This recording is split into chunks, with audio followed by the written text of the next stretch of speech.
in mind people that matter the most. On Mondays at 12 a.m. Eastern and 11 p.m. Central, only on Revolution Radio Studio B. Be a The people's war. It is our war. We are the fighters. Fight it then. Fight it with all that is in us.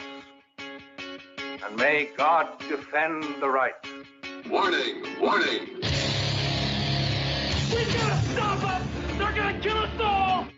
See how the trouble you've started? Be they the government, be they industry, be they organized labor, be they anyone, or human beings. Time when the operation of the machine becomes so odious, makes you so sick at heart that you can't take part. You can't even passively take part.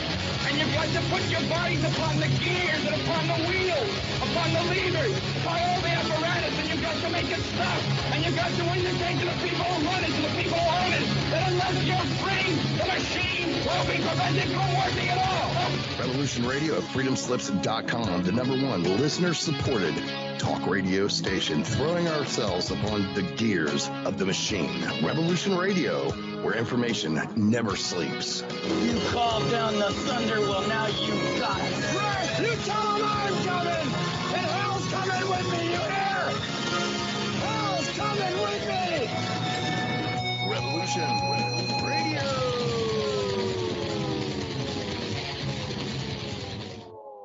Civilization Cycle interviews experts and individuals who understand the intensifying cycle of economic, societal, and government upheaval, so you can stay ahead of the changes in our world and keep your family safe. Fortunately for us, we can recognize that we're at the precipice, a point in history where we can all see the cycle changing. Where we go from here is up to us. So let's start the conversation, and welcome to the show. And I do welcome you this evening, wherever you are on this beautiful blue planet. Oh, another day to give thanks for a breath as we take and move through existence. And as we've seen, it does seem that the world is, well, a little bit stranger than it was last week. And we say that every week, but I don't know. It just seemed to be a sign of the times, does it not? Well, you know, as we look around the world spinning, we see more and more crop losses again, whether it's from the superstorms coming on the West Coast here in the U.S., the now 6 to 8 week delayed repair for Almeria and the largest greenhouse growing area on the planet, raising vegetable and food prices across Europe. There's going to be astounding price rises because of the season moving from what you could have produced yourself, and the greenhouses aren't producing, so there'll be almost no veg through Europe this year. At least a 30% reduction instantly right now. And also this article on my phone here, How to Outlive a Food-Generated Crisis by Mass Deportations, Agricultural Food Production Sectors. Wherever we're looking, now we're talking about tariffs from other countries on food coming into the U.S. So how do we continue to live our lives as we see this continuation of economic, restructuring, population migration, and the way that governments are going to oversee the citizens is changing. We see this every time in a grand solar minimum, these fingerprints through history as these cycles that are going to dent food production in a natural fashion due to whatever's happening with the magnetic fields on the sun affecting our magnetic field on the planet and everything else moving around that change. All the excuses are in place for that. And here we are, just look at the news headlines from today. Bitcoin to 100,000, gold right near record highs again, people running for safety. That is not because those things are becoming more expensive. That's because the US dollar is devaluing. And as it continues to devalue, all these prices are going to continue to go up as people flock to these assets that will keep them safe. Food, that's going to be an asset too. And Ransom and I have talked about this a few times, so I'm so happy you're with me tonight. I'm going to be monitoring the chat right over here. Ryan's with us tonight, throwing us some different ideas here. Let me get the microphone up. Ransom, appreciate you joining me. And wow, what a week it's been, huh? And especially the drop down of what looked like alien craft into the Ukraine. Right. I was watching that. Am I too loud? No, perfect. Coming in 5x5. Sound like I got an echo. Anyway, yeah, we got to see hypersonic missiles dropping down. Ain't that great? And if you notice, no one stopped them from landing. Not one of them missed their mark. So that was kind of just, I don't know, is that a mutually assured destruction demonstration?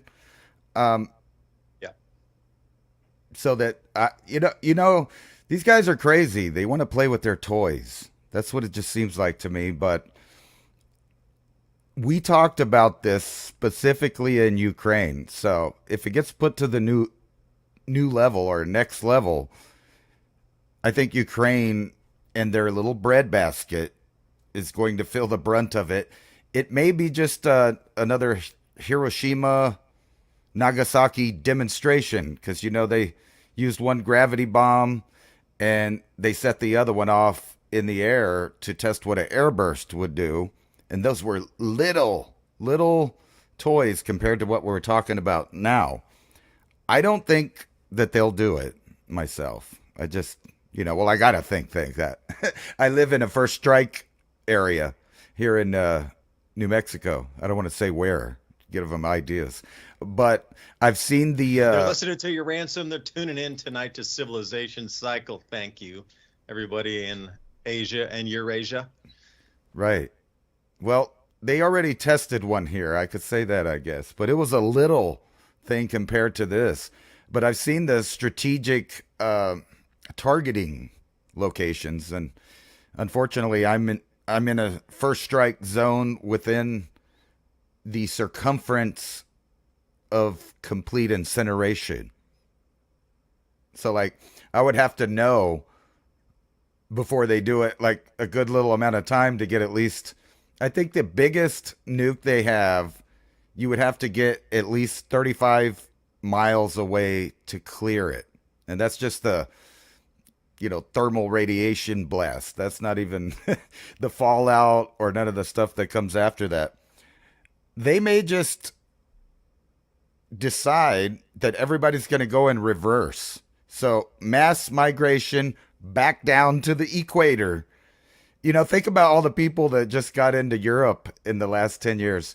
Do you think they're questioning, what? Home doesn't sound that bad anymore.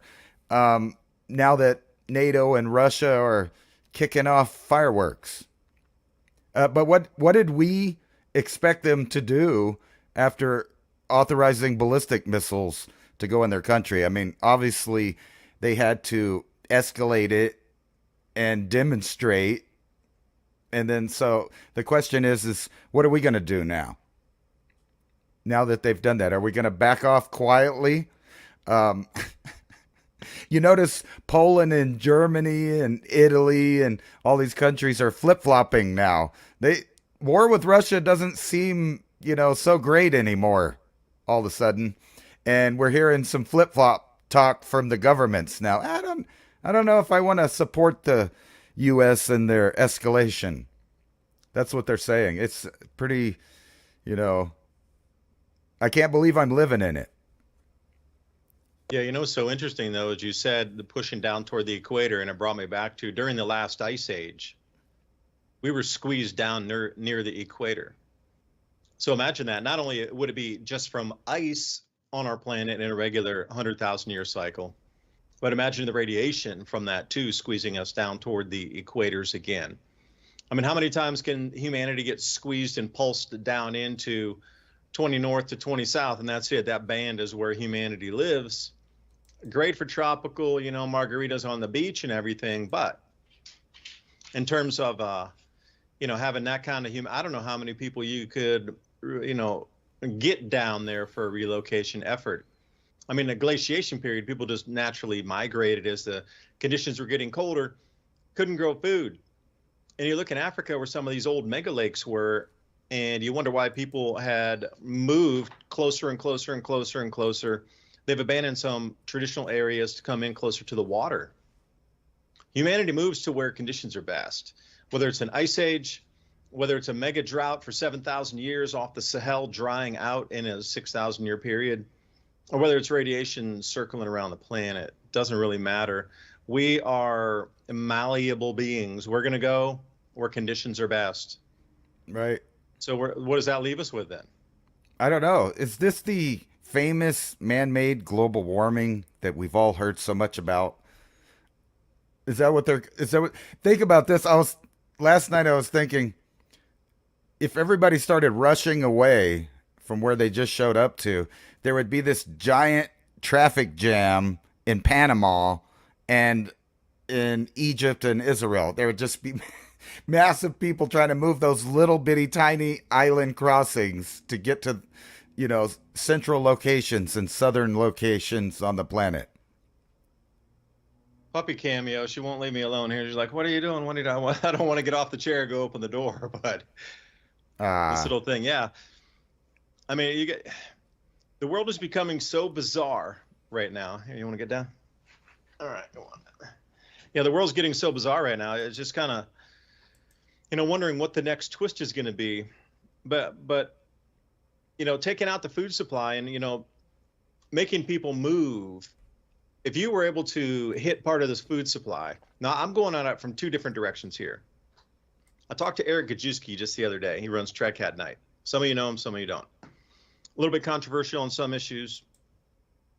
And what he was telling me was this Dark Winter script running, that the plan was to wreck the global economy and reset it and bring in an entirely new system, shut down some of the ports, knock off a bunch of goods, reduce the amount of supply, get people onto, rationing systems, and then, bring us in with some sort of new currency, tracked and traced, whatever form that might take.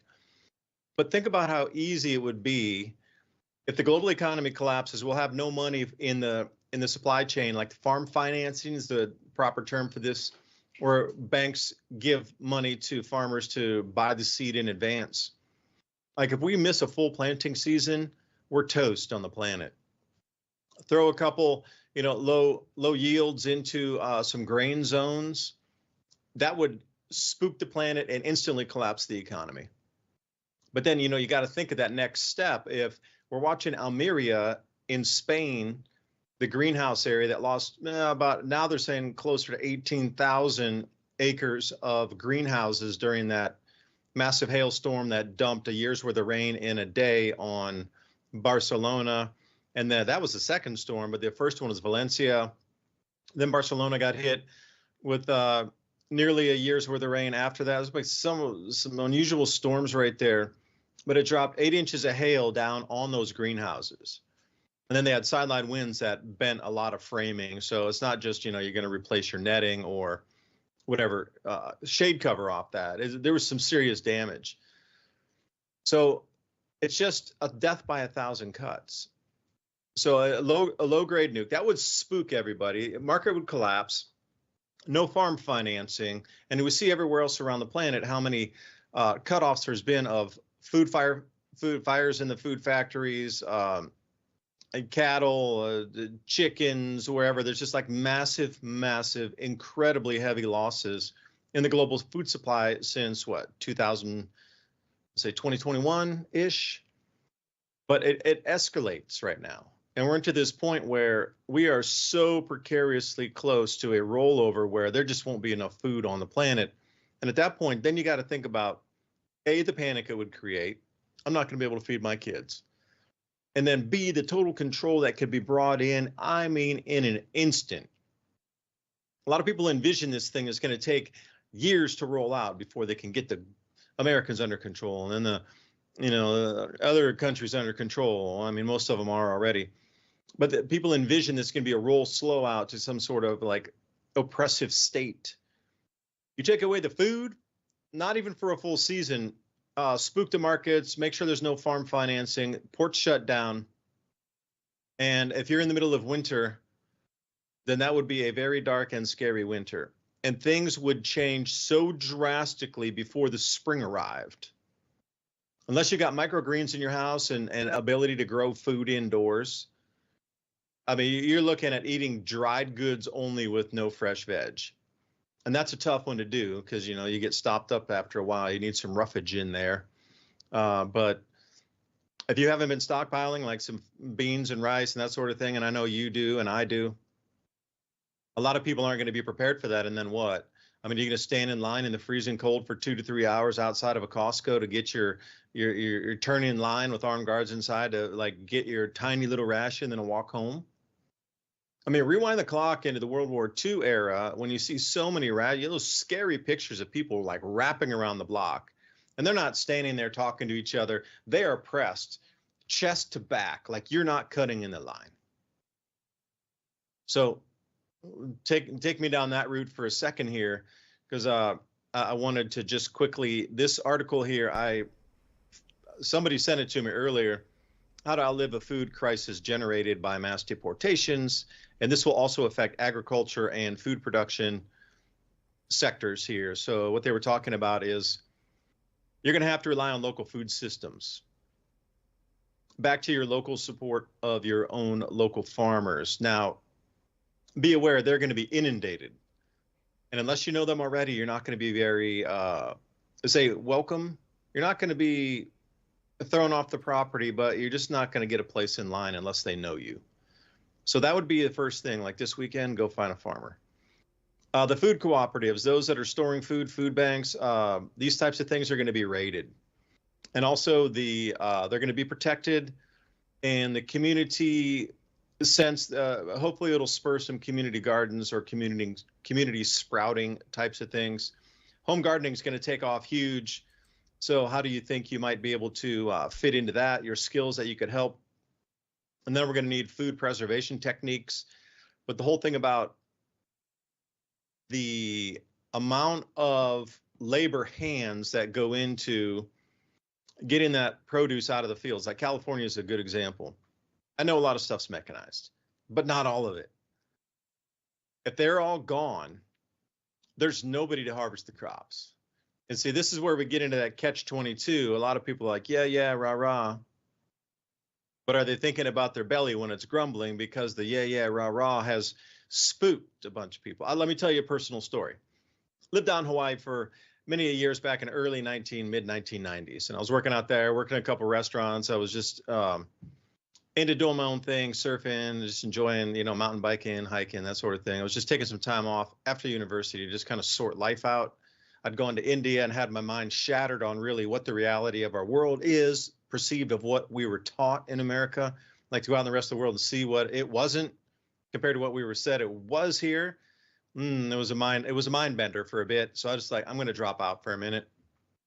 So I was working in some food and bev there. And I remember they came in and did a raid and were starting to check everybody's IDs. And this was immigration back then. Even the people that were legal took off. And there was nobody there in the restaurants. It was like a bunch of the waiters, but nobody else left. And the restaurant industry completely shut down. And this is on Maui Island. There was nobody there to work because everybody who was there, either illegally or legally, that had extended family, they took off to try to run, to go like consolidate themselves and get their families out of there. And it was just kind of a strange situation. But having that seen how an entire industry collapsed there for about a week until immigration left. And then people started to come back into work, to see that firsthand and then know what could be possible here. If they got to close the restaurant because you don't have enough people to come in and do all the functions there, from prepping out and dishwashing and, getting whatever it is, that's way different than not being able to get food on your plate, literally on your plate. So seeing it firsthand, I look at it in a way going, it's going to have to be a very fine line walked, because once everybody splits out of danger and they start being very afraid and they leave, it's going to be a long time until they come back in. And even if they're on the fields and they start coming through and you see a wave of like whatever they're going to call them to come in and grab people and get them out, once that first wave happens, those fields are going to be empty for months. Empty. I don't know if anybody will be there to plant. For sure won't be anybody there to harvest, because almost all that labor's not done by Americans as much because the pay is low and the hours are long and it's hot and nobody wants to do that. So you work it out. Like how much food will actually come to the table from California? That's the question. I don't have the answer, but I really see this could be a huge problem moving forward. Once they start rounding people up and all the workers just take off, and those are the ones that are maintaining the orchards, maintaining the gardens, maintaining, the farms themselves. Once that labor leaves, nature is very voracious. It just goes awry, and it's hard to whip back into shape again. Or if everything dies off in the field, you're gonna have to replant, and you're talking like weeks and weeks and months to get that back into some root. Even if you're doing just simple lettuce, forget something that takes 3 months to bring to maturation. You're just talking about a 6-week turn on lettuce or something. Unless you're doing aquaponics and you're trying to grow it out in the field and get some easy lettuce like that, sheesh, it's gonna be a nightmare. And the stores are gonna go lean so fast, it is going to shock you. Because once the program starts, and whatever they term it, to get people out of the country, you're going to watch your supermarkets get dry in about 7 days after that announcement comes in. Once they show on the news, people getting raided and all this stuff, people getting grabbed and all, your labor force is gone. And you're going to quickly see how quick we need to bring our food sovereignty and food growing back into our own homes, like we did in the 1940s, victory gardens. I'll leave it there. I think we need to rip the Band-Aid off.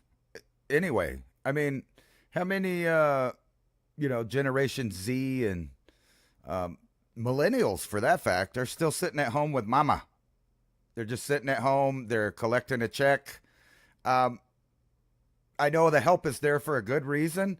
In some places, you don't have to work for it, though. You can just get, right? So you can just get. Yeah. All of those people are potential workers. And besides that, I think the whole plan in the first place was to remove the human element from food production.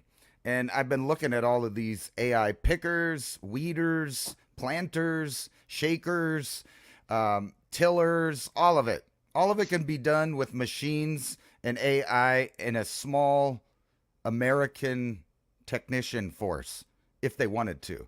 But I don't think they want to. So they want us to hurt. And when I say us, I mean people worldwide. It's so obvious that it's an attack from every angle on the human domain and their ability to eat freely off of the planet. That's always been the enemy since people were getting hunted down and killed for eating the king's deer. It's no different now. Yeah. And I think we are going to see a mass exodus, but I don't think it's going to hurt the fields that people keep saying. And even if it did, what is that to say about America, that we're so lazy, or as some put it, that, on the left, that we can't do it without the help, which is really extremely racist to say that people from south of the border only could fill janitorial jobs or, out in the field picking vegetables. Actually, most of the people that I've ever met that come from south of the border are like Americans used to be in, I would say, all the way up until the 80s, where they knew how to roof, they knew how to do electricity, they know how to do concrete, they know how to do plumbing, they know how to make stuff out of wood, they're carpenters, they know how to do drywall. They can build everything with 3 people. And that's where we as Americans should be, and we used to be, but I can't say that we really are today. But we may be forced into that situation, and I think it's a good thing. The problem is I don't think they really want the American worker to fill the niche. They want to close the vacuum, reduce production, and fill it full of top-down, just-in-time delivery systems that is mostly powered by AI workers, putting the profits completely and totally in the owner's, arena. So if you pay attention to what's happened since the pandemic, most full-time jobs have been cut to part-time hours. And I saw this coming years ahead of time, where companies would continually hire more employees for less hours each so that they don't have to pay them plus 40 a week, overtime, benefits, medical, dental, all of these things that these unions fought for. The answer to that was just pay them less, hire less people, less hours, less benefits. And that has destroyed the American workers' kind of want to get out there and earn the American, dream, as it is to own a house, have a family, a little bit of land. The ability to grow your own food is in that American dream, and they don't want that. So I don't know where we're going from here. I have been predicting for years that they would drop a couple of low yield nukes to get everybody in a frenzy. And when you look at the headlines right now, bomb cyclone coming in from the West Coast. It's going to obliterate people with blizzards. It's just a terminology, the bomb cyclone. And then you got a homeless guy supposedly it's going to set off a nuclear type device downtown. Come on. I laugh at that one too. Like, what? I think they're opening up the idea for one to go off, and they've been doing it for years. If you remember, Lindsey Graham used to really do the fear mongering about Iran's going to get a nuke together and they're going to blow it up off our coast. And then, you start putting North Carolina nuclear, these things together, and then you find out they've lost a nuke off the coast. Matter of fact, there was those ones from Minot that went to Texas. Nobody knew where they were going. They lost them. Did they ever find those? Who knows? So it's real easy right now for any faction around the world to commit a false flag right now. And by the time, the scientists say, hey, there's a signature on it, we know who did it, it's too late. They already have the fear machine in motion. Most countries would probably have martial law by then. Europe's already basically there. I mean, you can't, speak your mind on the internet without the midnight knock of the secret police, as George Bush famously said right before we sent weapons of mass destruction. Yeah, but you remember how he was making our enemy sound bad by saying, hey, they might wake you up in the middle of the night with the secret police. So what do? We go over there, we knock down doors in the middle of the night and do the same thing. And now we have it at home. One could say there's plenty of political prisoners here. And overseas, people are going to jail for posts while actual criminals get released.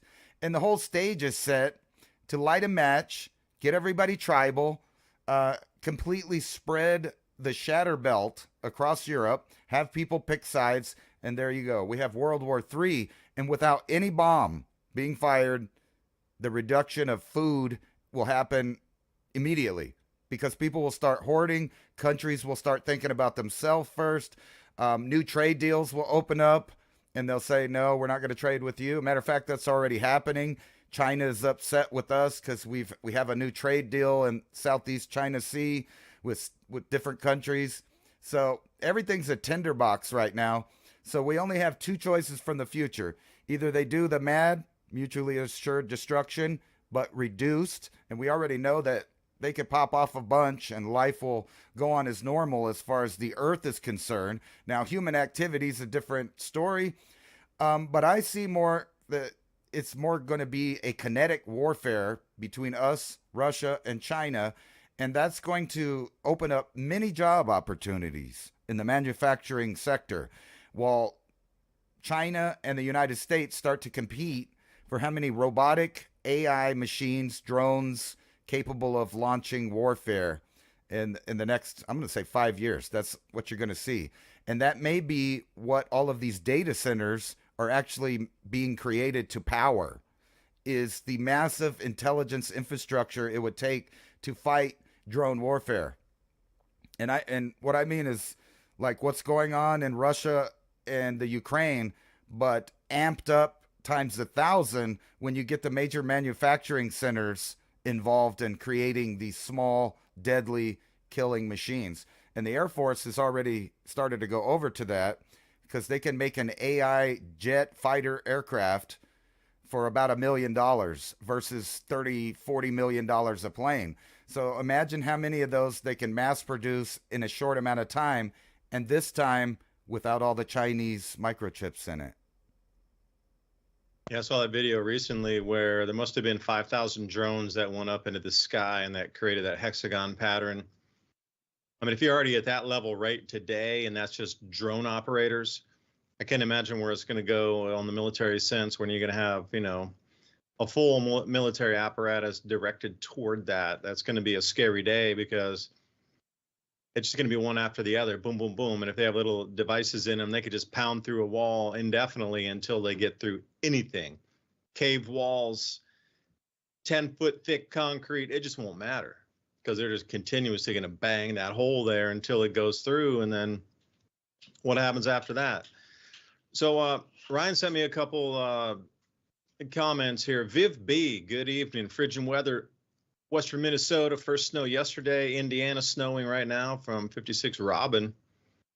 Birdhouse 456, exceptionally hot in Melbourne, Australia. So that's interesting. It's hot in one area, cold in the other. And Viv B sends another one here. Crazy story for you. Furnace stopped working last night during the storm, West Coast.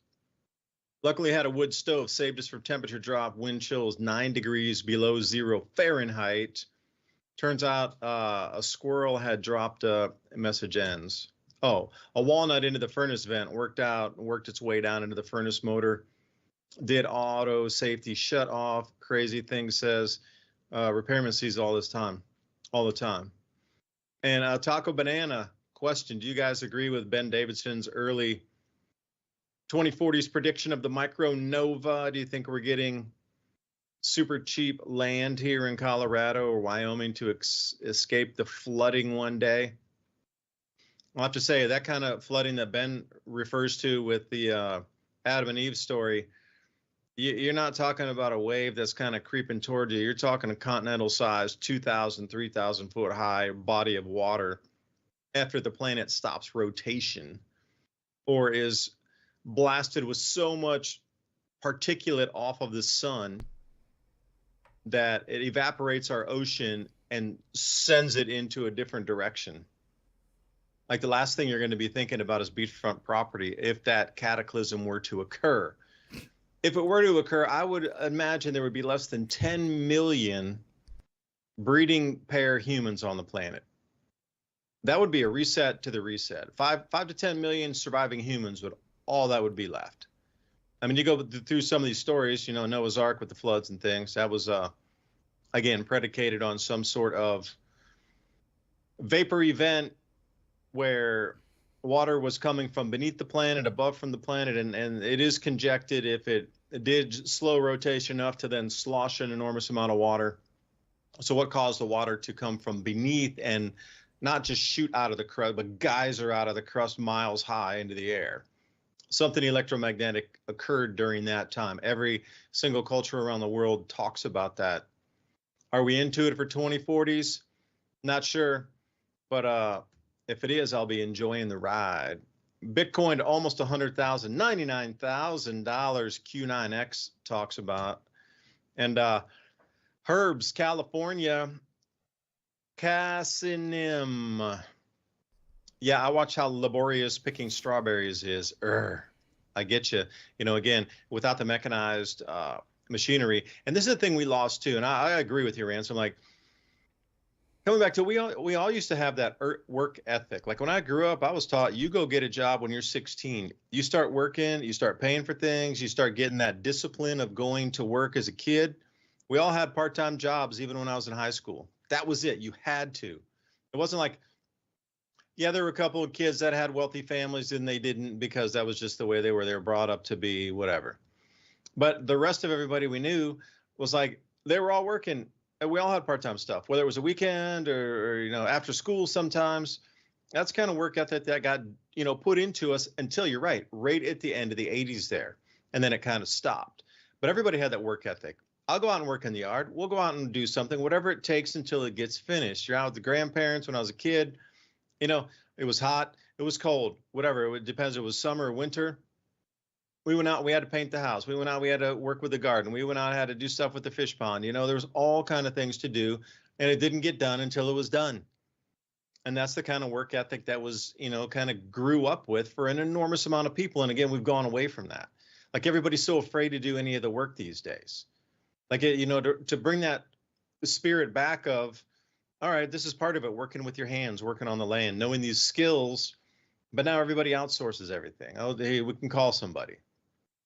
I remember I was over in Taiwan and somebody was, I was at somebody's house and they're like, oh, we need to call a repairman. And I was like, well, what's wrong? And they go, oh, we need him to change the light.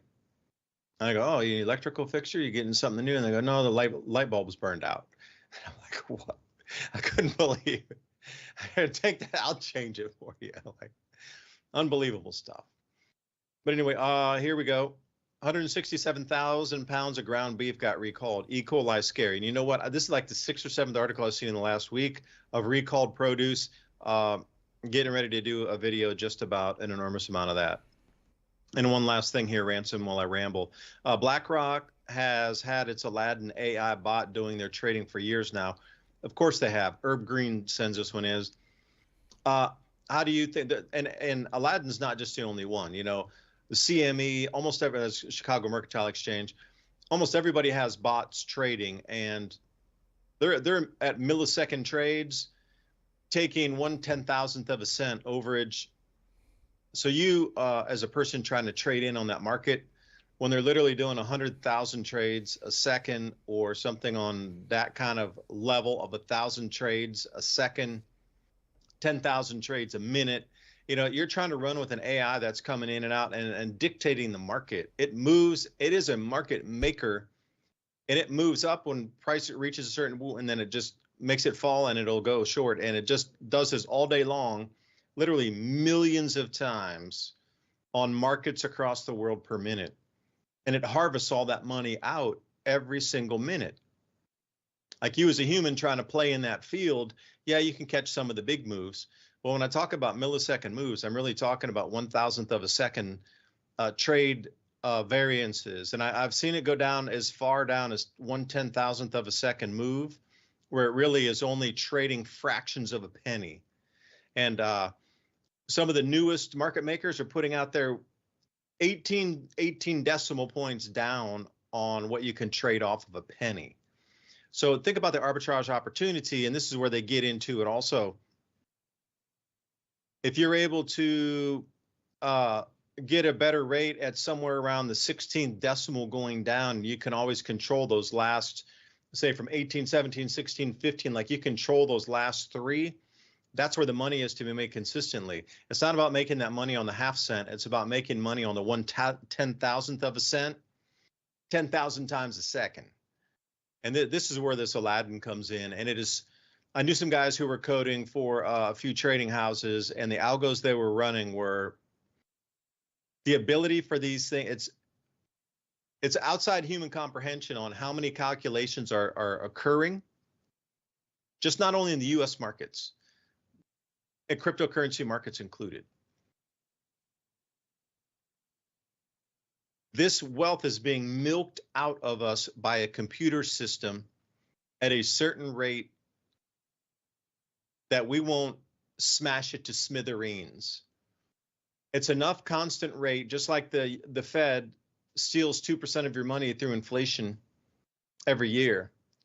But these trading bots running up and down pricing on companies and deciding winners and losers, and literally milking the world's wealth into the hands of a few.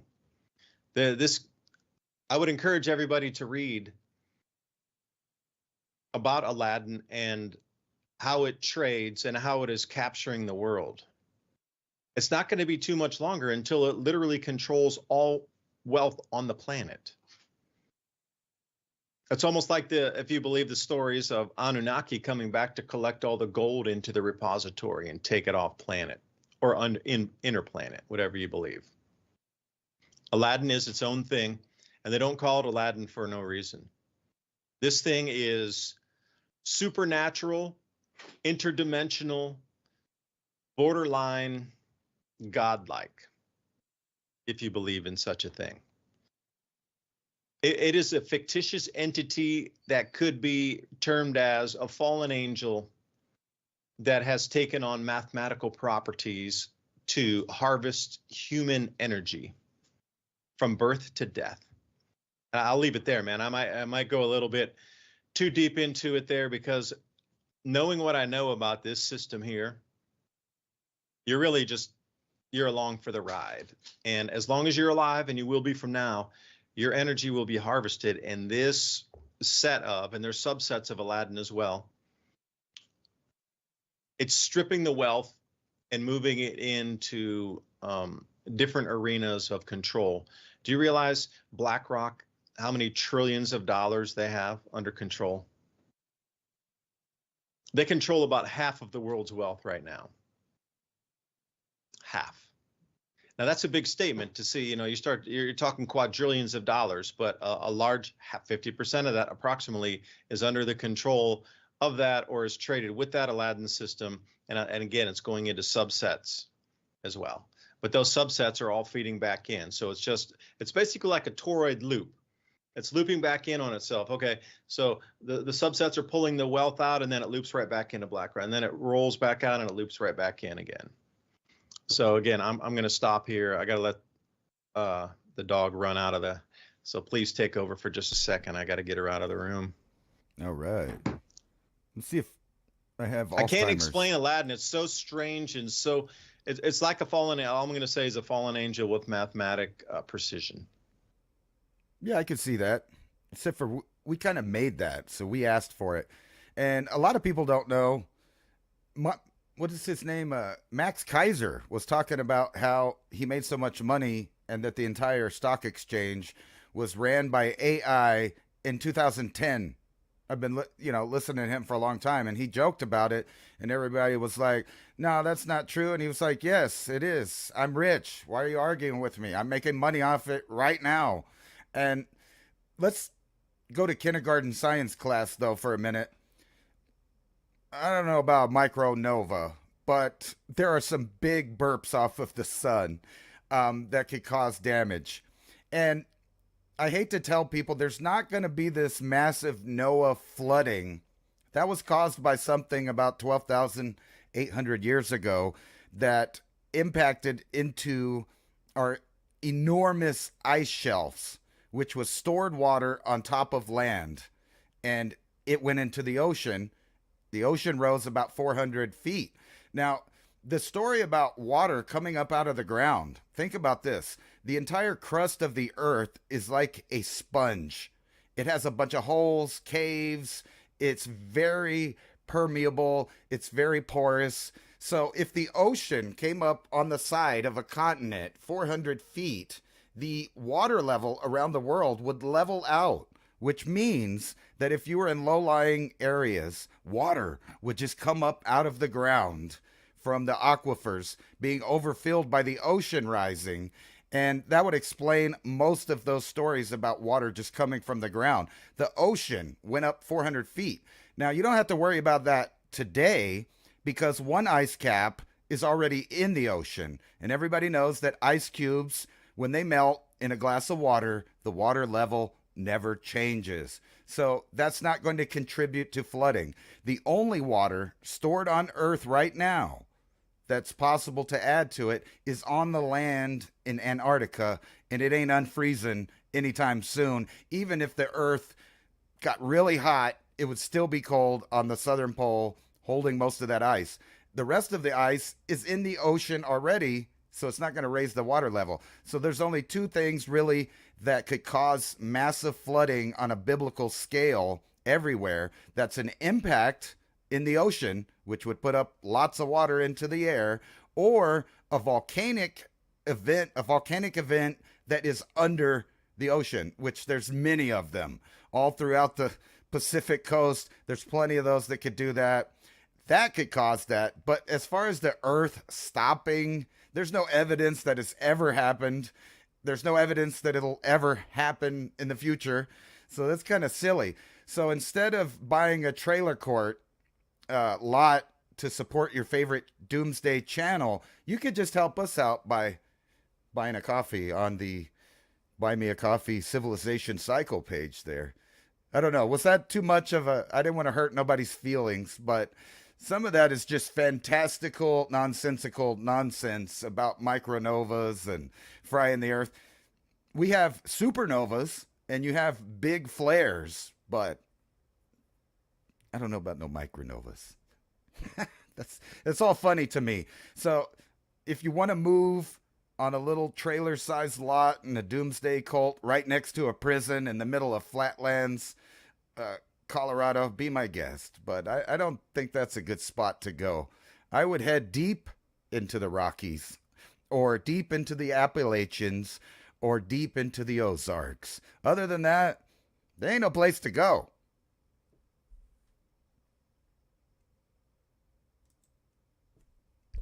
You're muted. David, you're muted. Hello.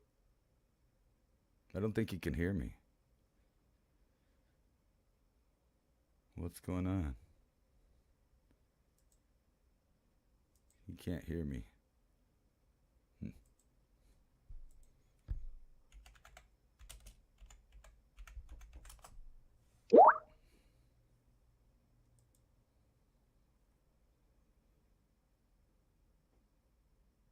I don't know why he's muted. He can't hear us talking about him. You're muted. We can't hear you.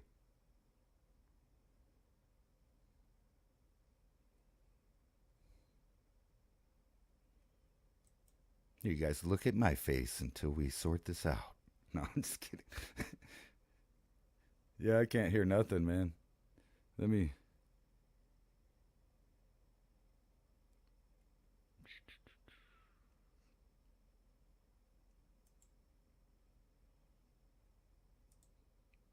How about now? What is going on? All right, I'll take over then. Let's look through the news for a minute while we figure that muting issue out there. What do we got over here?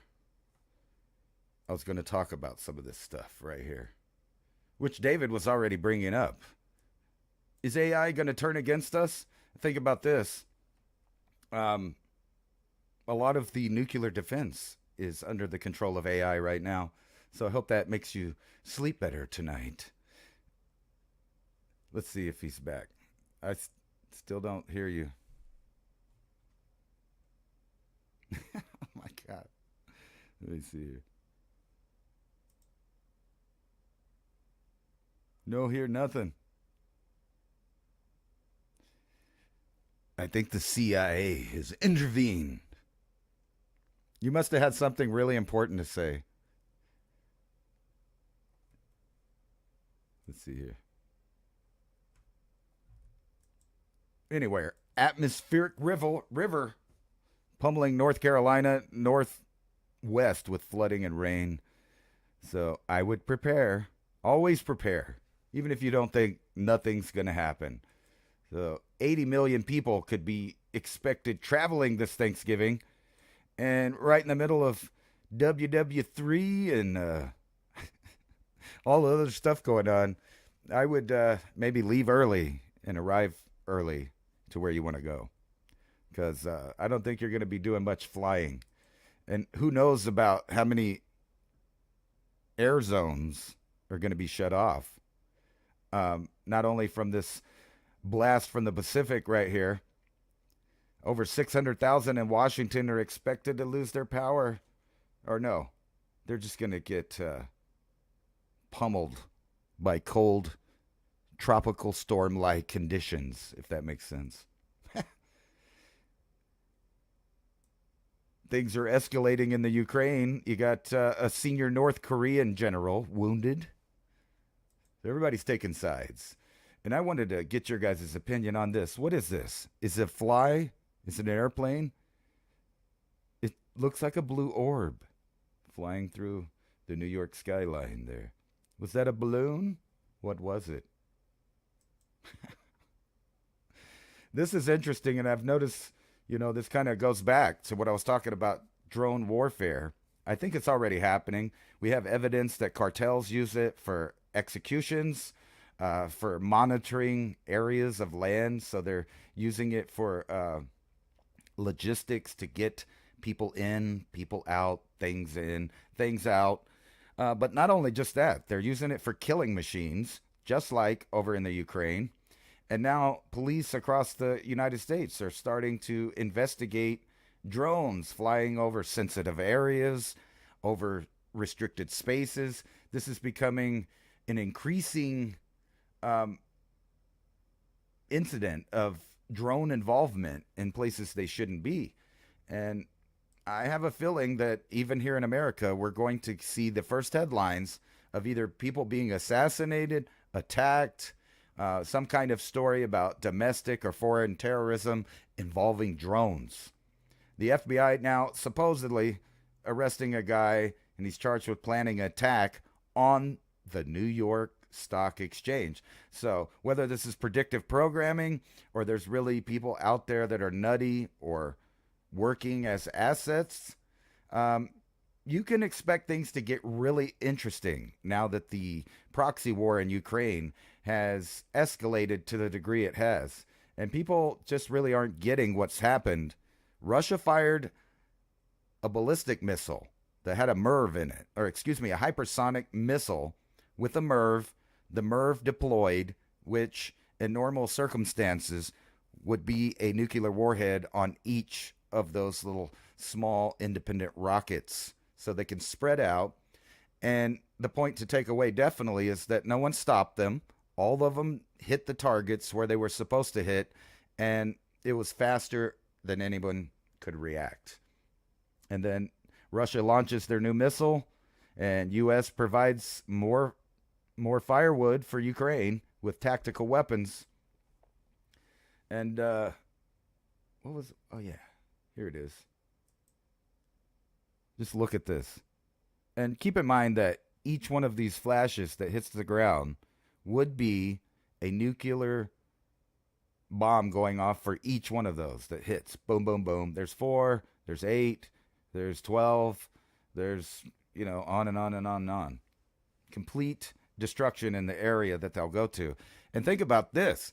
If just one nuke hits near Chernobyl, it'll crack the concrete cocoon that is keeping the nuclear reactor material from burning down into the water table, which will ruin Eastern Europe and separate Russia from Western Europe for a long time. No one will be able to use the groundwater around the Danube or any of that stuff for a long, long time. And supposedly, you're supposed to believe that this guy that can't stay awake, look at him, he's totally confused, is the guy that's deciding to push forward with World War III. Doesn't it just fit in so that later they can say, oh, it was just these old fools that had dementia? Or not. And weirdly, I don't know if this has anything to do with trends, but people from the U.S., or this guy anyway, faked his own death so he could run off to Eastern Europe. I think we're about to see a bunch of re-migration. And just to bring you down the depths just a little bit, and this is an example of how the media stacks headlines together to manipulate your emotional state, your mental state, and your physical state, because they're all interlaced and intertwined and depend on each other to be healthy. So world's saddest dolphin recorded talking to himself because he has no mates to talk to, and they didn't even give him a girly friend. So at least, she could talk to herself and he could try to swim to the next tank. Just kidding. I don't know what's happening with the technical stuff going on. Will we see Google break up? I doubt it. They're pushing that idea. So for all you guys that are worried about nuclear warfare, don't forget that both sides of the coin are trying to integrate you into this new technological system that's more manageable and more easy to manipulate you from all directions. A complete rewrite of your perception of reality. And even our boy Elon Musk is still pushing this Neuralink idea, and other companies are going to pop up, and more companies are going to try to push this idea of the integration of the biological and the technological to basically completely imprison mankind into an artificial matrix that we just can't interpret as being fake and harmful. And it's coming from all sides. Here, let's see what's going on here. He's back, but I still can't hear him. Let's see here.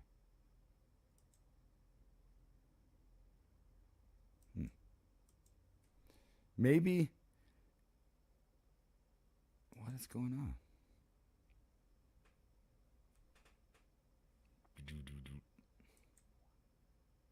Let's see the communications here.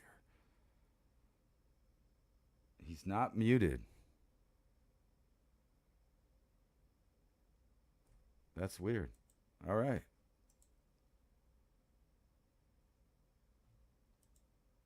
Trying to integrate 5 different platforms into get us streaming here tonight. I don't know. I hear you now. Oh, you do? Perfect.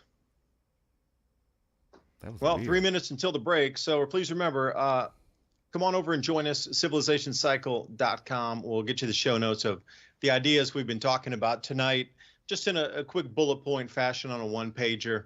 That way, we've been running through a bunch of information, articles, things that we can talk about, share, start some different stories.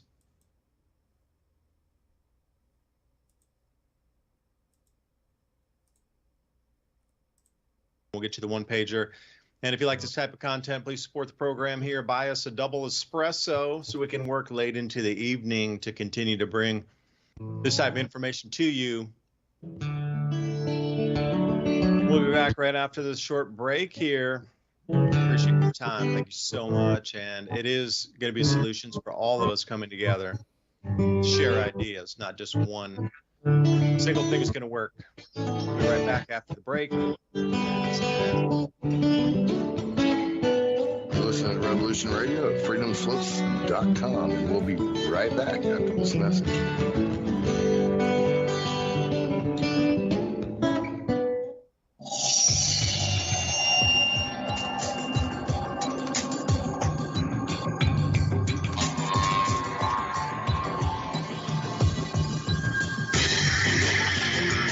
It is no secret that the so-called mainstream media is best described as controlled propaganda.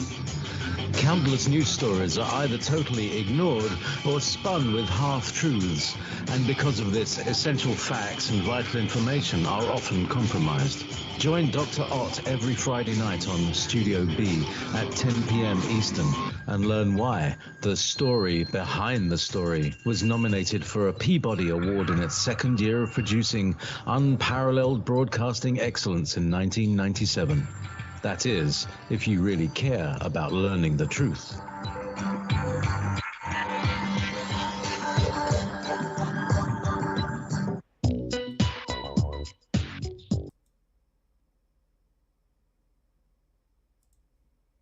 It's unknown if early man knew they would be the progenitors of great civilizations, or if they knew when their empires would fall and disappear into history.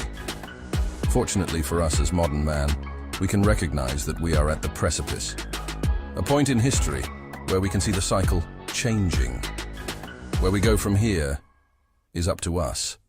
How do you feed your families when the shelves are empty, the stores are shut, and there's no food available? What is the fastest, easiest, and most productive foods to grow? What is the quickest way to get somebody who has no skills at all up and running and producing very quickly? If you understand that we're at a point in history where it is no longer optional to be growing your own food, if you're like really freaked out and concerned because you've never grown food before and you don't have any skills, you don't know how to do that, but you know how important it is, then I want to let you know, however you stumbled here, you're in the right place. My name is Marjorie Wildcraft. I'm the founder of the Grow Network, and I have been the female leader in the survival and preparedness space for the last 20 years. How to grow lots of food even if you have no experience, are older and out of shape. This is for people who want the fastest and easiest ways to produce healthy and delicious meat, eggs, and vegetables. Because you know that growing your own food is like printing your own money. During this webinar, you will get status of global food shortages, how long the crisis will last, how much space you need to grow food, easiest, highest calorie foods you can produce, a complete plan for producing all the food you need, how to get started today, regardless of season. Marjorie will show you the fastest, easiest, and simplest ways to produce calories and nutrition, especially in a crisis and/or grid-down situation. The assumption is that you have no experience and you need to start producing food immediately. The most popular part of the webinar is the Q&A session at the end. So please come prepared with your questions. Pro Clear Cleanse is the most powerful spray cleaner on the market today.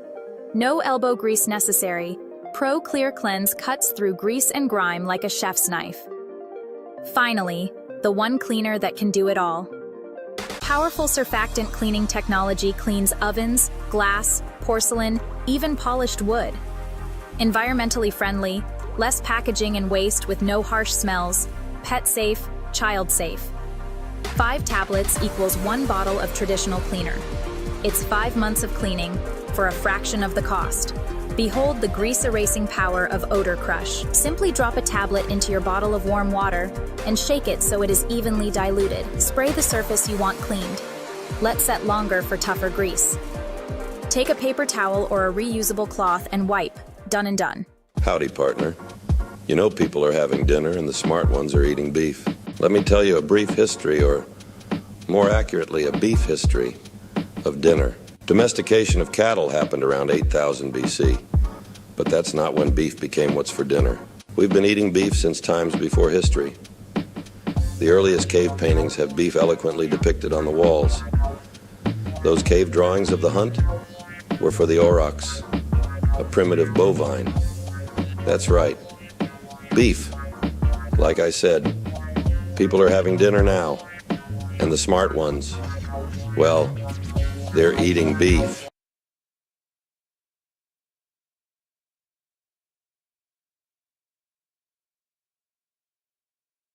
Ransom, do you see me here? Oh, there I am. Whoa, back on the big screen. Yeah, wow, exciting, times that we're living in here. Now, you can almost see where this trajectory is going.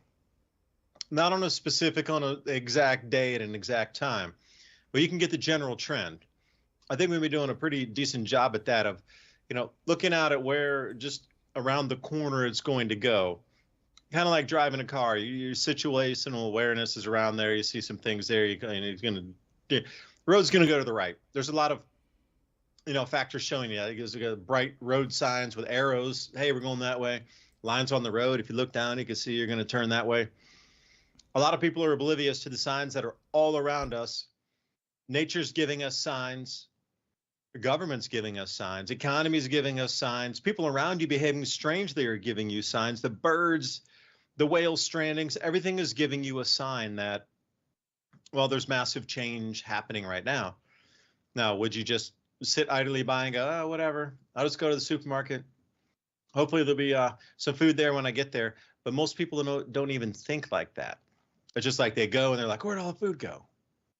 We see it time and time again in, these hurricane situations. But what happened with this West Coast storm, this arc storm, I'm curious how many people did not prepare, even though they told everybody there's going to be big snow, thick snow, 17 to 20 inches. Power's going to go out. Category 3 hurricane winds. Probably hundreds of thousands of trees down. I've seen some incredible videos of very tall trees, 100-foot plus, just knocking down like matchsticks, and you get to see the lines just dangling and shaking in the air. That's going to be a very long time to clean up. Now, would you be prepared for no electricity in the middle of winter, not being able to get out? You're going to get snowed in, and if the snow keeps coming, that's not going to be melting off until, well, when we come into the springtime. So when you start to look at some of these, factors that are way outside the norm, standard deviations way above, percentages far above anything that was seen or, encountered before, how prepared are you for the unprepared scenarios? You know, because we could sit here and we're lucky in Tennessee, it'll usually warm back up enough, even in the winter, in the middle of the day at some periods with the warmth and the sun. It's not going to snow you in for the whole season. But some places I saw, there was an area, I forget how you say it, Siskiyou, Northern California. They had the big wildfires there a little bit earlier. Now they had just massive, incredible snows, Northern California. They're not going to be able to get out of there because that place routinely snows in for the winter anyway. And now that they got such early, heavy, deep snows, it's going to stick for the whole season now. So as we move forward, these types of monumental, just gigantic storms outside anything we've ever seen before are the new norm. Across the planet routinely now, we're seeing 6 months or a year worth of rain in a single storm in a single day or hours. That is the new normal. If you want to talk about the new normal, we're never going back to normal. You knew they lied to us. We were never going back to the normal. It was all a reset, part of it, compliance exercise. So how prepared are you for these extremes of storms? I mean, I'm pretty ready. I mean, as ready as I can be. And then we've got some neighbors and, you know, between a bunch of people helping each other, it could get done. But what if you don't even know your neighbors?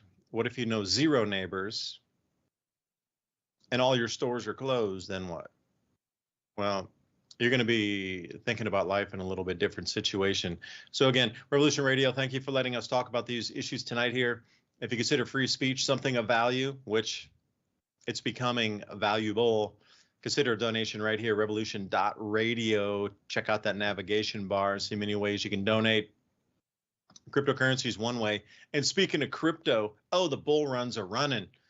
You know, I don't want to get too deep into the no financial advice here, my friends. This is not financial advice, ladies and gentlemen. This is looking at past cycles.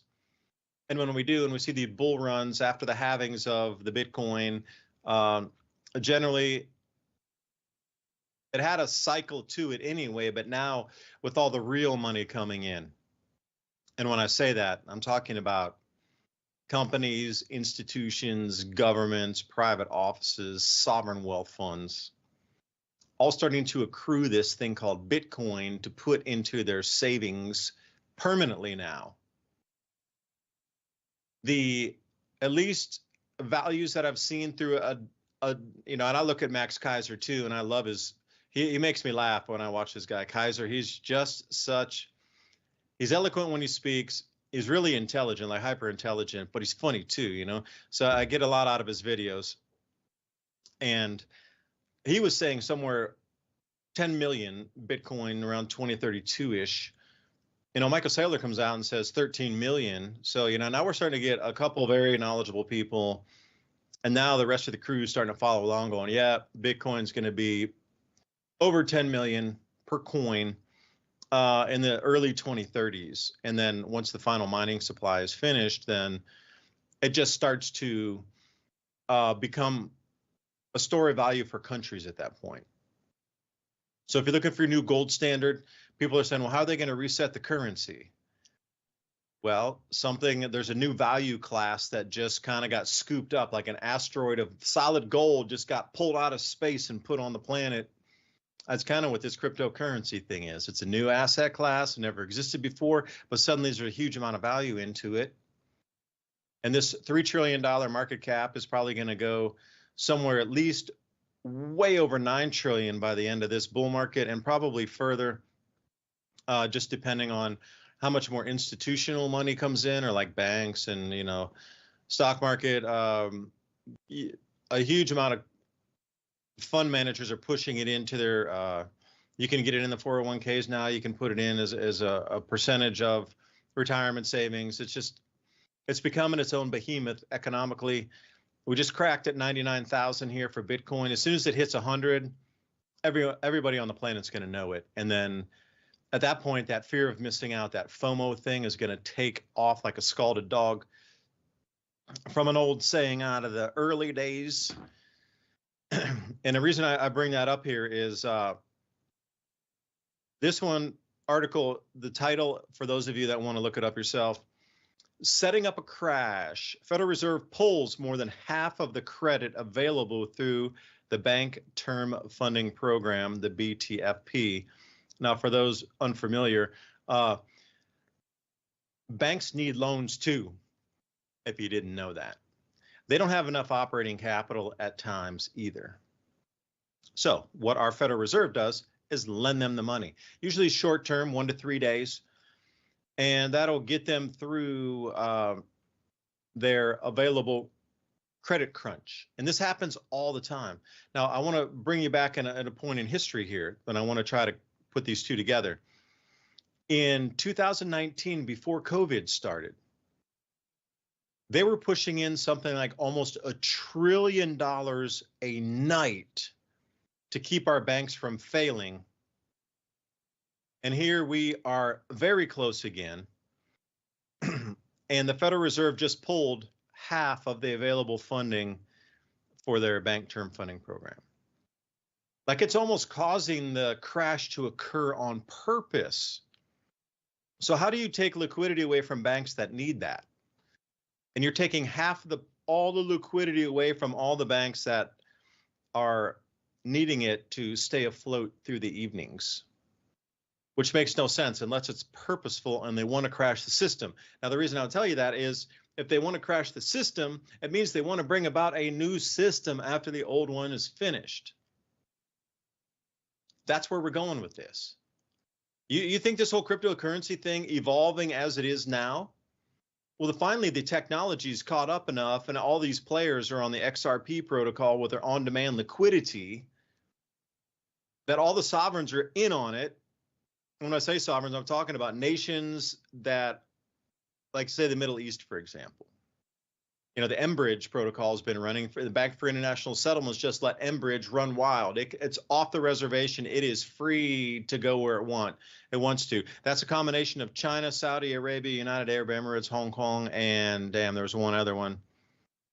5 nations that are trading amongst themselves, outside dollar, all settling amongst themselves.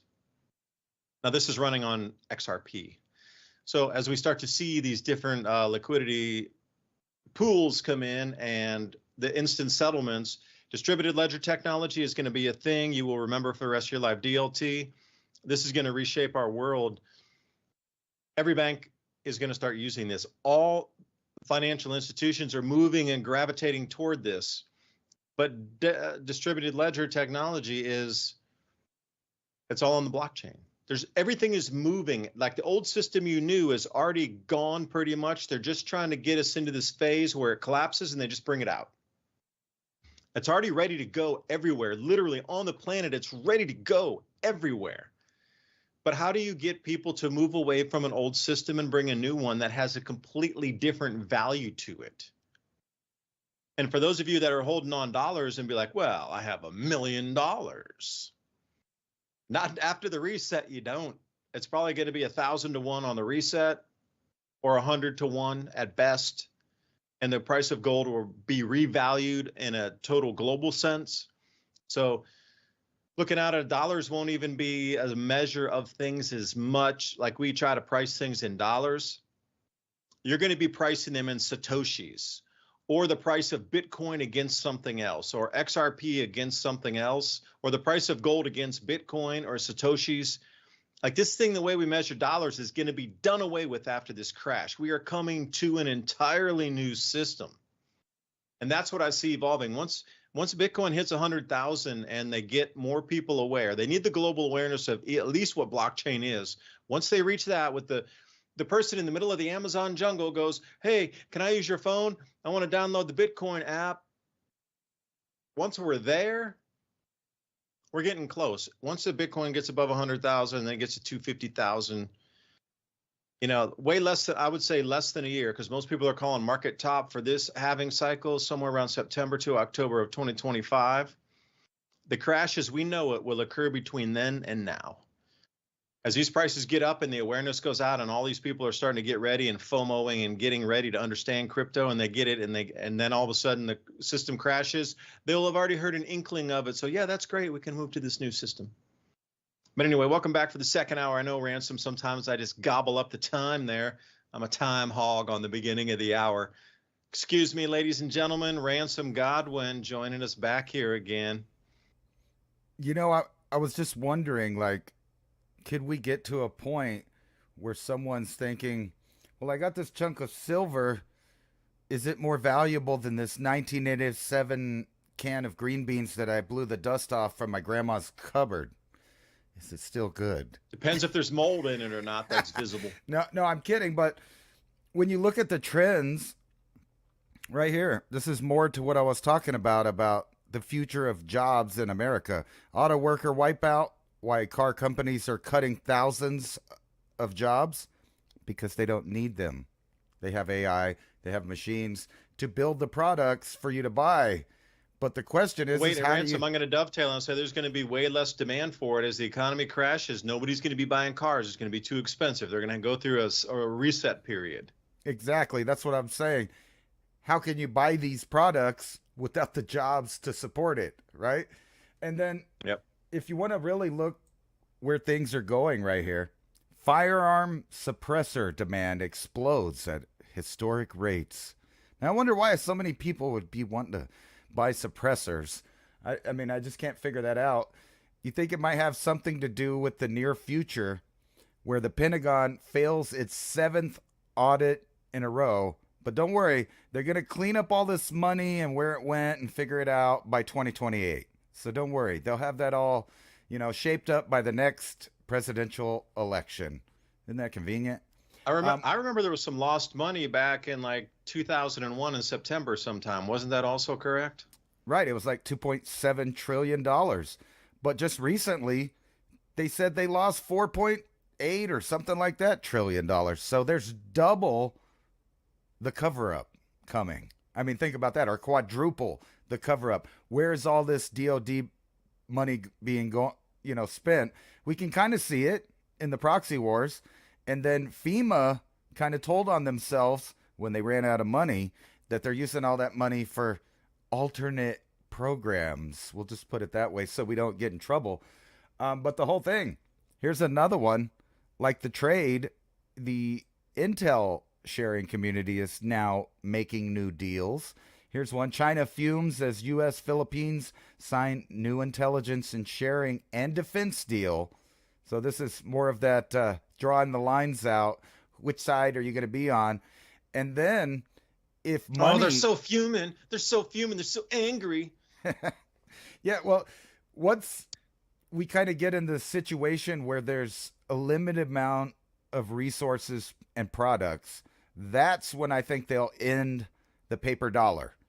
They'll end it, and you'll have to be part of these. I mean, they've been trying it for years with like sneaking it in there with the, you want to be part of our sales club. Like when you go to Home Depot, they want you to get on their card. They want you to get into your credit. They want to know who you are, how much money you have.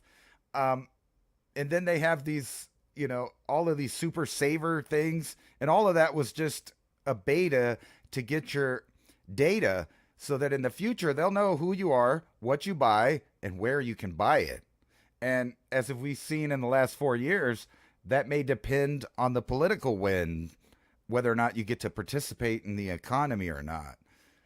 It's getting really crazy. Is that a low T beta male? Do what? Is that a low T beta male? Well, they're still going to keep those soy stocks up.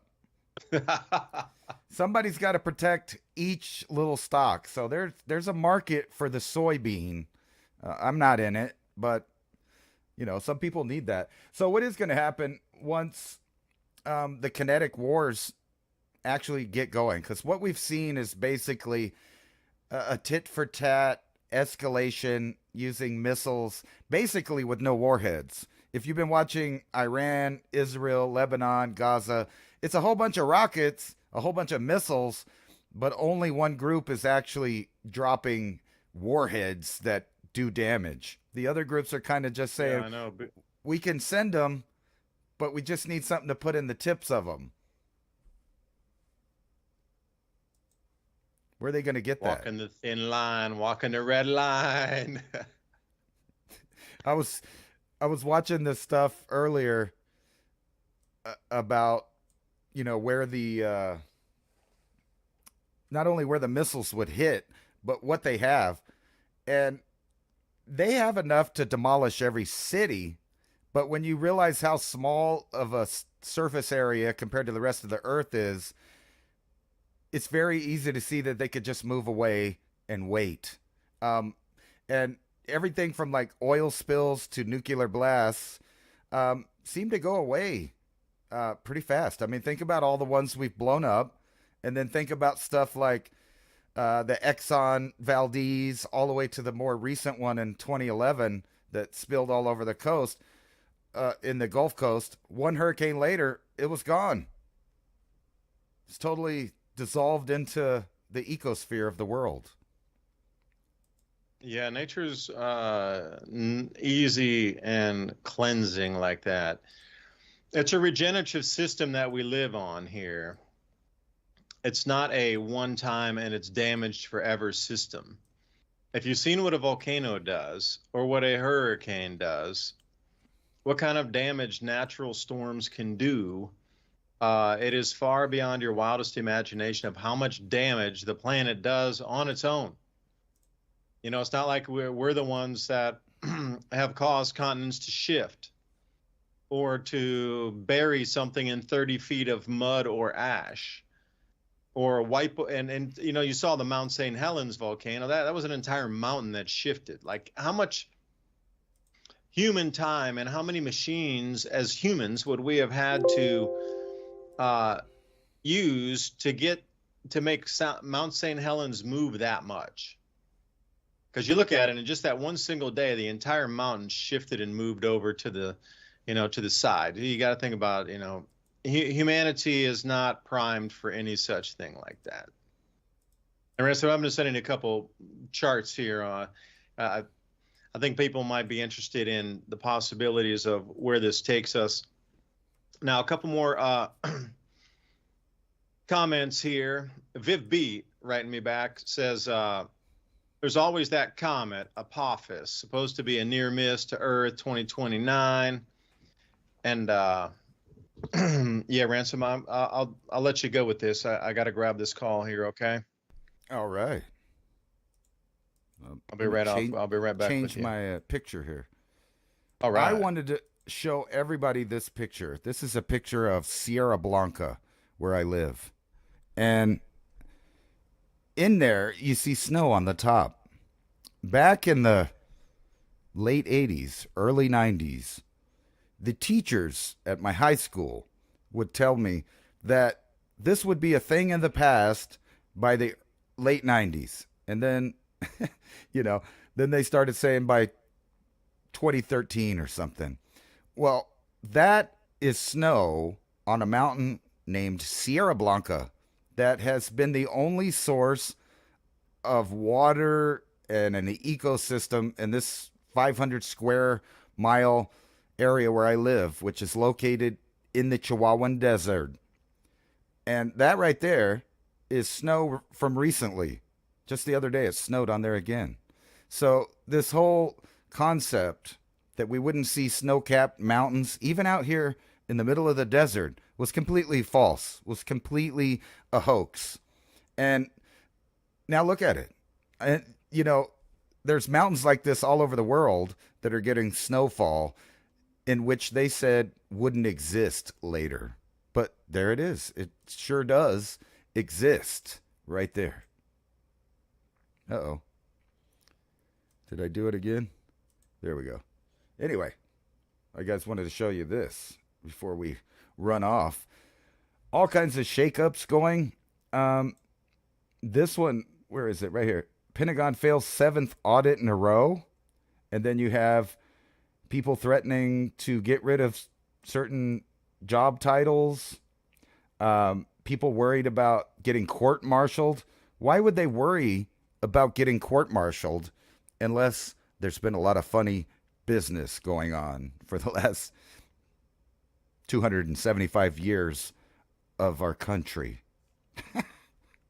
It's very humorous to act like any group that's been in there hasn't been doing things to set up the events that we're seeing today. And I think all the players are participating around the world. This was a demonstration by Russia that if we did go to nuclear war, there would definitely be no winners, and no one could stop them sending these over. They're just not going to happen. They're too fast, too many of them, and it's impossible. So this tells me that they are not going to have a full-scale nuclear war. It's just defeats the purpose of trying to run a world, unless they have some very next level breakaway civilization technology to hide them or to prolong their existence until things straighten out. I have faith that there will be no nuclear holocaust for the wider world. Now, whether or not they'll drop a couple bombs in strategic places, because I brought this up many times. There's an author that wrote a book called Strategic Relocation. I think his name is Joel Scalzon. And he talks about how there's kind of a deal for a kinetic warfare to happen between us, Russia, and China, and that at some point they would be allowed to trade nuclear targets with us, a limited nuclear exchange, to bring the world into the new world order that they picture. And also that after this, the U.S., Russia, and China would probably break out their next level technology. But I don't think they're going to do that. We're going to see a long, bloody, robotic warfare. Now, whether it goes to Terminator status, I guess it's up to them. Release the bots. Let me see here. I got a message and another one. All right. Are you there, David? Nope. All right. We'll just move on. Chilling new threat. ICBM, the new type of weapon. It's not really new. We've been hearing about it for several years now. Hypersonic, which puts us, into the instant annihilation game with zero sum, I guess, right? Because nobody wins. But what's funny to me is watching the Shatterbelt situation going on. We have Poland, Italy, Germany, several other countries now second guessing their role as a NATO location because, well, they would be first strike. They would be the people that get the brunt of any real warfare that we would have with Russia. And you notice that at the same time this was going on in Europe, in the Middle East, they were exchanging warfare as well. So it's getting quite interesting, to say the least. And if you guys were wondering, here's what the first ever picture of a star outside of our galaxy looks like. It's a computer-generated smudge of an orange spot. It's kind of like a micronova. You can't really, put your finger on it, but there's something off. This might be good news for America if you guys just want to go down the road of legalization of different mind-altering compounds to pacify you in this great reset. You have, places wanting to legalize psychedelics for mushroom to acid and an ever-increasing legalization of marijuana to help keep the population in a lethargic state. But just in time, because they might be taking the fluoride out of the water. So if you're a leftist, you might need to stock up on the fluoride if you want to fluoridate yourself. That's where it's going. And then robots are definitely taking over all of the good jobs. Look at that. They're showing these auto workers.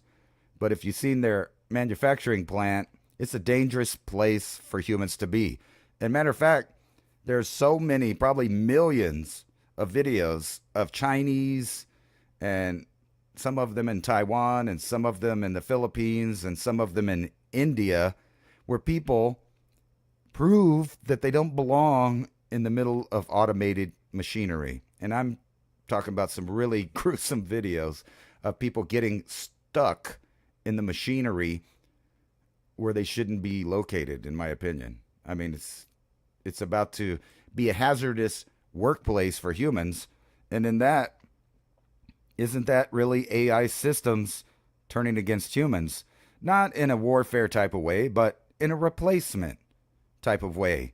They're not going to replace, all the jobs, just the managing jobs, the human resource jobs, customer service jobs, manufacturing, food, especially fast food, and groceries. So you can have your just-in-time lifestyle and pay for it all online and just pick it up at their distribution centers or have, little robots deliver it to your house. But considering how many people rob packages, I think you're going to have to go and protect yourself at the large distribution centers where you will have to be part of the club. You'll have to be pre-screened, just like they do at the airports. When you go there, you can get pre-screened and get through the security real fast. It'll be just like that. But at the supermarket, at the other merchandising stores for clothes, electronics, all of that stuff, you're not going to be able to shop through the store for much longer. And the whole group is moving over to this. Plus, massive layoffs are coming.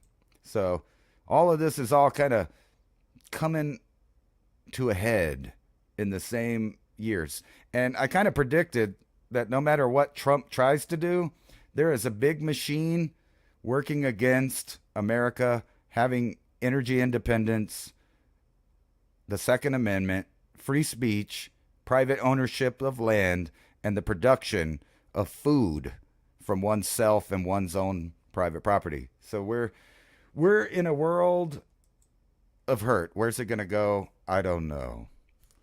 Probably really, really expensive if it's not already. So we'll get to see if I predict that the prices go down and then they all go back up. And it won't be, like always, it won't be my fault. It won't be our fault. It's just because of this, that, or the other thing is why your prices are going up. But there's no arguing that the majority of the Western world is trying to shut down production of homegrown food, basically, or ranch or farming in the semi-industrial fashion where the citizen still is in control over their land and the process in which they cultivate. And that's all coming to an end right now. And don't forget to check out buymeacoffee/civilization cycle and sign up for our show notes. And we'll send you kind of the points and some things we can't relay over social medias in fear of being restricted in our reach to talk to people. So let's go to the chat room and check out what's shaking out there.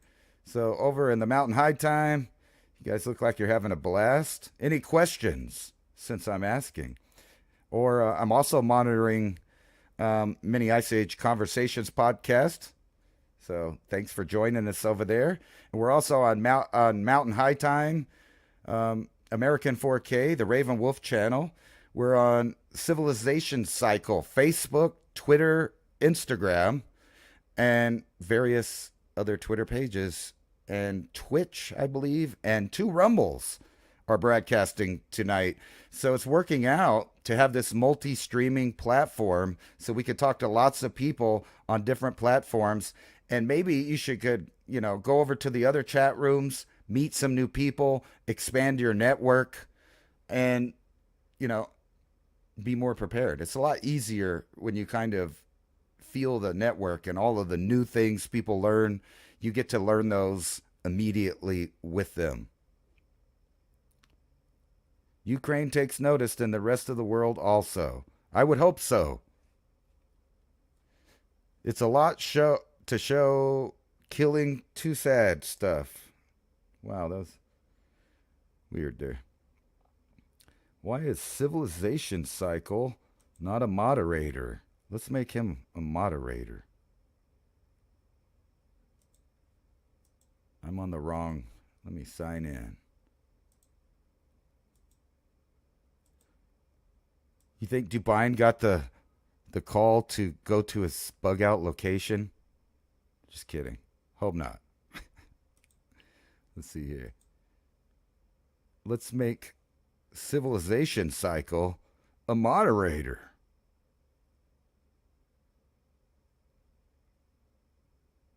There it is. Sweet.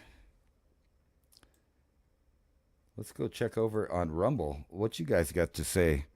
White Sands is by Alamogordo. That's right. I live in Alamogordo. That's right where I'm at. Ground Zero. One of the first strike spots there. It's lovely to think about that, especially when we get sonic booms daily, scaring the living daylights out of you, despite, 40 years living in a place or more.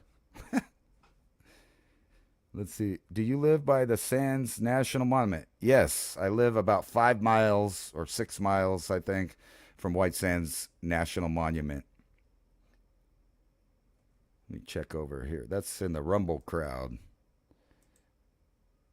Oh, yeah, we got some people over on my channel on Rumble too. What's up, DC Camp?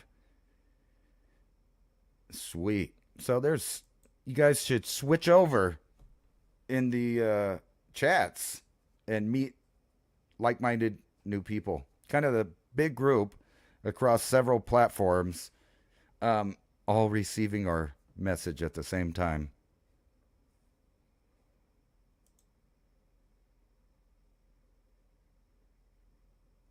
It doesn't matter if the world takes notice because they have their plans. That is true, but they still need you to support and pay for it for the most part. We're still at that stage. So if you can control your government locally, then there's a shot at controlling it on a broader scale. And I think that's what they're really afraid of, is peace-minded, small government type people taking office in their local area, because that puts a big wrench in their tyrannical systems and their plans. Because in the past, we've had local municipalities sign on to these programs like Agenda 2020, Agenda 2030, and things like that. And they work against the people, even in the local area. So you need to figure out if those types of programs are being supported by your local politicians and either vote them out or replace them, if that's still a thing. I don't know. I think the government, there he is.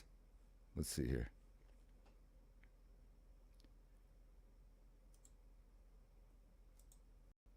Covering him there for me for a minute, Ransom. And Taco Banana says, and back to the comments here. I was trying to jump on those. I got to reframe my head here.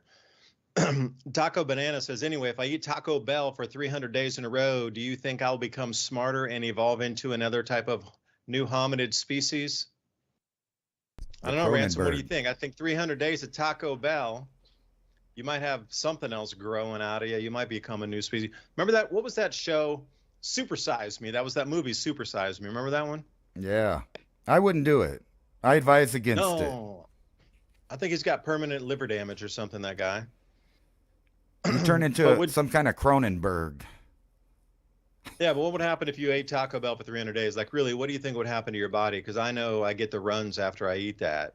And that's personal attestment. I would put it on Yelp or anything as my own personal comment. I haven't touched Taco Bell in probably like 25 years. But back then, I would say that when I would eat Taco Bell, it would definitely loosen my bowels. And that was 25 years ago. I don't even know what's in the food today. It scares me to even think of it. That's your body telling you something. Because, if you eat fast food all the time, you get used to it. And then when you eat healthy food, you have intestinal problems. And it's the same way vice versa. If you eat healthy mostly, you eat some of that junk and your body's like, what the F is that? Yeah, I need some rice to plug that thing back up there. Unknown vector. Control the food and you control the people. Henry Kissinger. Yep. Absolutely. And again, I really believe we're going down that direction, that the control of food is going to be the ultimate weapon to get you to absolutely agree to a new financial system. And all the things that will be intertwined in terms of that. You'll have your digital rationing card. You'll have your digital ID. You'll probably have your allotment of something. Because I've seen several a story coming from the UK where they're going into supermarkets and they're not allowed to buy the products they want to, where they say that you've gone over your limit of a certain product. Okay, well, who's keeping track of limits on products? I didn't know there was such a thing as like limits, but this is being enforced now when you go to check out in supermarkets in the UK. Many stories around there. It's not even like the first time. It's actually becoming a thing now. So control the food, control the populace, and I guarantee you, not being nefarious or anything, but if I starve you and your kids for 4 days or 5 days, you will do anything I ask without question. And now do it to a global populace and get them to accept a new monetary system with new rules, new regulations, new stipulations, new limits. And I do believe that's where we're going. And then H. Johnson 8225 says the Federal Deposit Insurance Corporation, otherwise known as the FDIC, can only cover 1.7 of total deposits. And this is such an important point here, because everybody out there right now listening, you might think that your money is safe in the bank because you see that sign on the door that says FDI insured. Only 1.7% of all the deposits in America are insured. If there is a bank failure, truly a bank failure and a run on the bank, only 1.7% of all the deposits in America will be covered by that insurance program. The rest of it, the other 98% will be poof, gone. Now, perhaps, see, this will be the bait and switch too. 98% gone, poof, but we know that you got that loss there. We couldn't cover it with the current program, but with the new whatever unit, token / widget, we can get you 100 to 1 on the old widgets. We'll give you a new one and we'll plug you into the new system. And you're like, yeah, thank you. I got something better than nothing. I bet they might even be generous and do a 20 to 1 or a 10 to 1 just to get you into the new system. Because you will be begging on your knees to get your money back. Because people have worked their whole life for this stuff called money. And what if you lose 98% of it? What would you do to get, instead of a 98% loss, to only have a 50% loss? You'd be kissing the ring. Oh, thank you for getting my 50% of their 48% extra out of my money back. Thank you so much. Like, these are the things that are in the cards. And if you're not positioned properly, you know, you can probably go through a handful of things that are going to be unaffected if the currency collapses. Foodstuffs, tools. I mean, shoot, Ransom, we run through the whole list all the time here. Salt, vinegar, any kind of things, water, storable, water filters. You know, there's a million things to think of. I got chickens, okay. If the FDIC fails tomorrow, my chickens are still living out there. They can wild forage. I can go pick them a bunch of berries off the, different parts of the property and bring it back to them and whatever. I got enough food to keep my calories going for a little while to keep my animals going too. So, this misnomer of all the money's covered. So if the banks fail, there'll be no problem in America. Well, you know what? That is completely fictitious.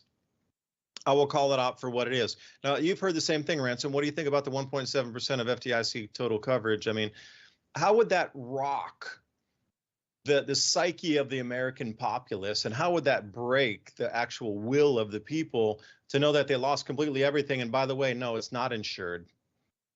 That would reset our nation, and they would beg for anything to replace it.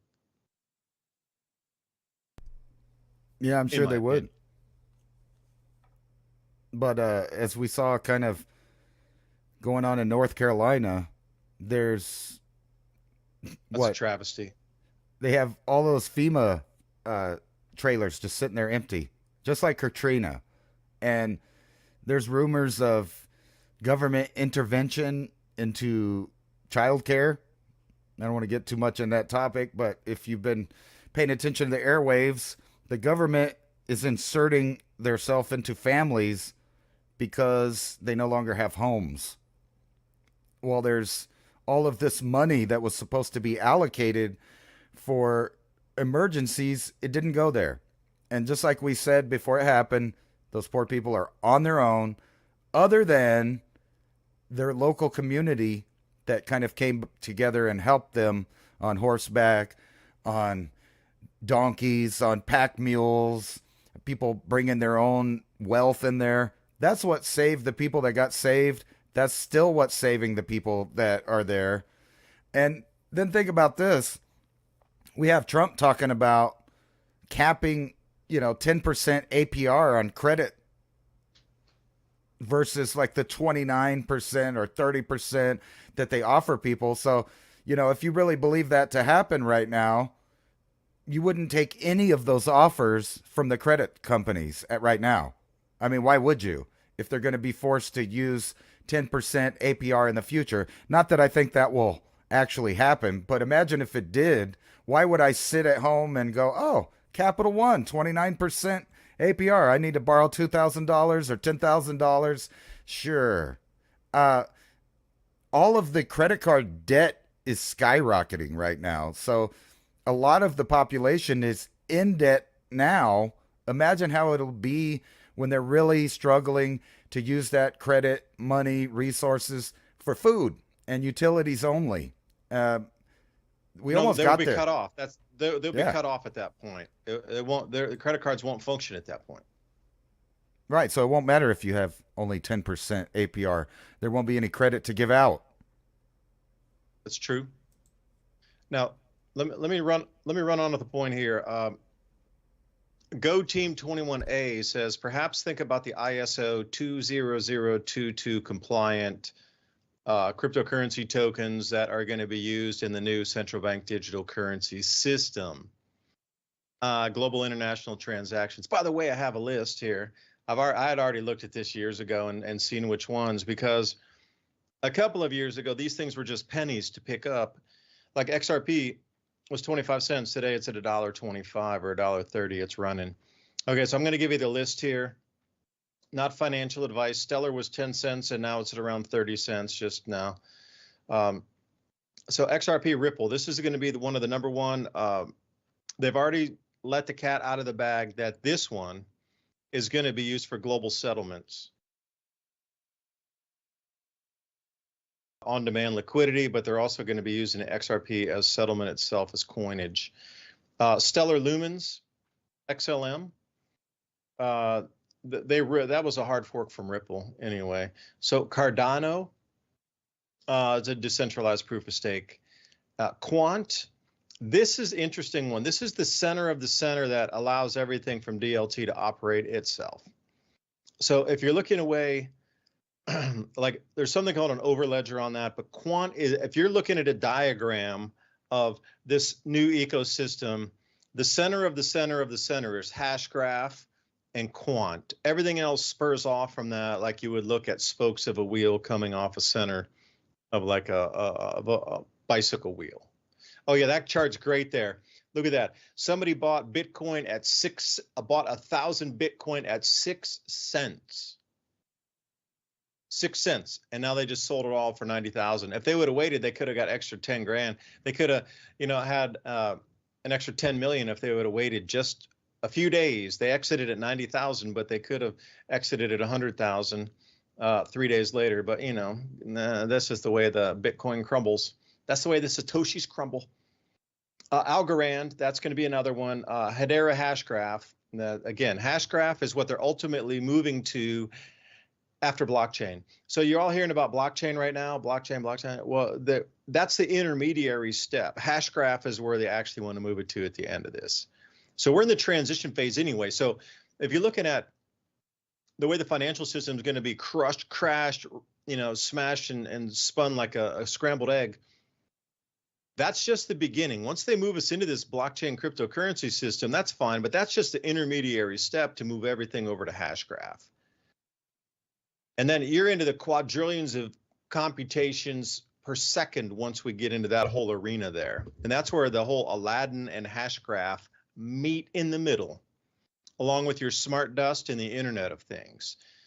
That's where that takes us in about 10 to 12 years, approximately, with the speed of everything rolling out and the exponential increases in technologies. And Hashgraph is it. We're moving to Hashgraph at the end. The blockchain is the middle step. So familiarize yourself with it, understand it is going to be the future until it's not, and we move to Hashgraph. There'll still be some leftover remnants, but a majority of it will move. IOTA is another, there we go, IOTA, Internet of Things. This is going to be all, if anybody is familiar with like smart dust and sort of thing, is this really what the 5G networks are out there for, is this real-time monitoring of the space, for a better term. IOTA is it. And then XDC, I haven't seen this one move very much. I've been checking out the charts on this one, but maybe it will in the future. I mean, I know R3 out of Singapore. I knew a few of those guys back in the day, and that's a private blockchain. It's not public. You can't trade that one, R3. There's a couple other private ones out there too. But again, I'll go through them. XDC Network, IOTA, Hashgraph, Algorand, Quant, Cardano, Stellar Lumens, and Ripple XRP. Those are the only ones on that list.